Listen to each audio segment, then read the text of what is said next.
Today we're going to talk neck training, and I'm going to share with you some of my favorite exercises that you can start doing immediately for your neck.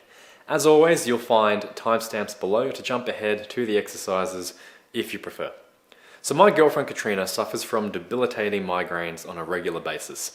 At least once a fortnight, she'll be knocked out completely and unable to do much whatsoever due to the pain that she's in.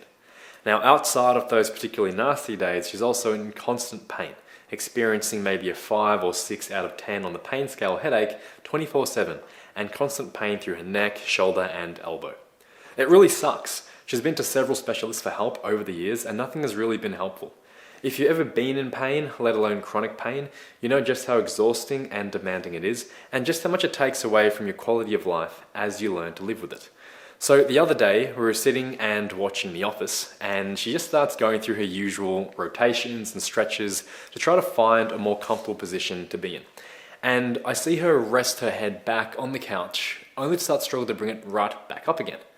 It honestly looked kind of funny at first, and we had a bit of a laugh about it. But the reality is, I knew it was something that we need to take a much closer look at and could potentially be very helpful to her. So take a look at how much she struggles to move her head versus how easily I can move it into this flexed position from extension.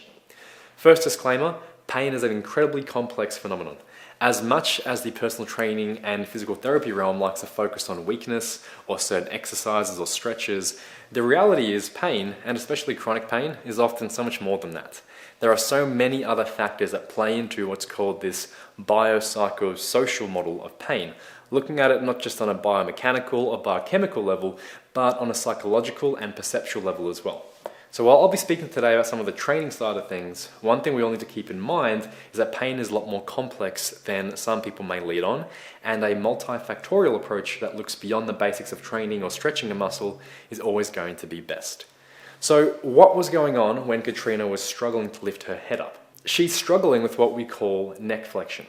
There are a few muscles responsible for this movement. There's some of the big muscles that you can visually see in the neck, such as the sternocleidomastoid, and some of the deeper muscles such as the scalenes. And finally, the deepest muscles known collectively as the deep neck flexors. Now, there's a lot of theories out there with regards to weakness and compensation occurring between these muscles. The general consensus within the physical therapy world is that the deep neck flexors often get weak over time through a lack of training or poor breathing mechanics such as chronic mouth breathing and a lack of nasal breathing, poor jaw development, and postures such as sitting at a desk or looking down at our phones for extended periods, or maybe something else altogether. Then, as these deep neck flexors get weak, our superficial neck flexors such as the sternocleidomastoid and the scalenes, they get overactive to pick up the slack. And they start to play more of a role in neck flexion, but then they also get chronically overworked and become tight and contribute to things like neck pain and headaches. Now, whether or not that's entirely true, or the problem that we're dealing with in this case, I've got absolutely no idea.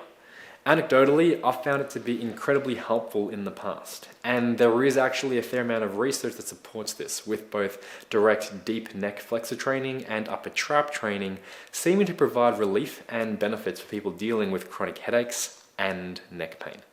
It's still not something I'm ever going to be confident in saying with absolute certainty that this is definitively what is going on and what needs to be addressed to get you out of pain. But what I can observe and do have confidence in saying is that if I notice a significant weakness like this, and it's something that can be addressed safely through training, I'm probably going to start there. Because one thing that most pain specialists do agree on is that motion is the potion. And if you can gain more control and confidence over movement, it's probably a good thing. So without further ado, here are some of my favorite exercises for the neck muscles. I personally used to do these quite a bit in my training as part of a general warm-up, and I've also found it to be really helpful with my Brazilian Jiu-Jitsu practice more recently. First up, we have basic neck flexion isometrics. This is both a test for endurance and an exercise that you can utilize to build strength over time. Out of curiosity, you might want to do it for time and see how long you can hold it for in one unbroken set. While there isn't a strength benchmark for this, people on average in the research are able to hold this for around 30 to 40 seconds, with people who experience neck pain generally showing simply lower hold times. All you need to do is tuck your chin down and think about lengthening the crown of your head away from your body. then lift your head off the ground. You can advance this by performing larger degrees of chin tucks and lifting the head off further off the ground as well. As a training exercise, I would do 4 to 5 sets of 10 to 20 seconds. Next, we have neck flexion reps. I'm showing this in a bent position, but you can also do this standing up vertically. The goal is to let the chin drop forwards into this forwards head posture, then draw it back into flexion as if you're giving yourself a double chin. You'll be surprised just how challenging this can be to coordinate without wanting to use other muscles or creating a lot of excess movement around the shoulder and chest area. You can also add a band to this for extra resistance. I aim for around 3 sets of 12 to 15 reps here. Finally, we have basic repetitions of extension and flexion, which is what Katrina was really struggling with. While it doesn't look like much, the weight of your head alone is often enough to work your body as you go through extended sets of deliberate reps like this. I would normally do this for around 3 sets of 12 to 15 reps, again at a controlled pace. From here, you can add resistance through a neck harness and do weighted exercises for the neck if you wanted to. This may have more of a muscle building effect on the neck, which is something you may or may not care about. One thing that I think is worth noting is that if you do want to build the muscles through your neck for an aesthetic or potentially strength purpose, keep in mind that extra bulk through this area may be implicated with sleep disturbances. So as you build up tissue here, these muscles can start to weigh down on your airways when you fall asleep, causing sleep apnea.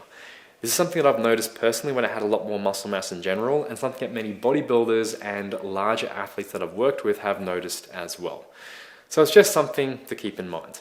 Alright, that's it for today guys. Hope you enjoyed this video. Don't forget to like and subscribe, and if you haven't already, check out Ganbaru Method, where you get full access to all of my training programs and educational content. Use the link in the description for a free trial, and I'll see you all next time.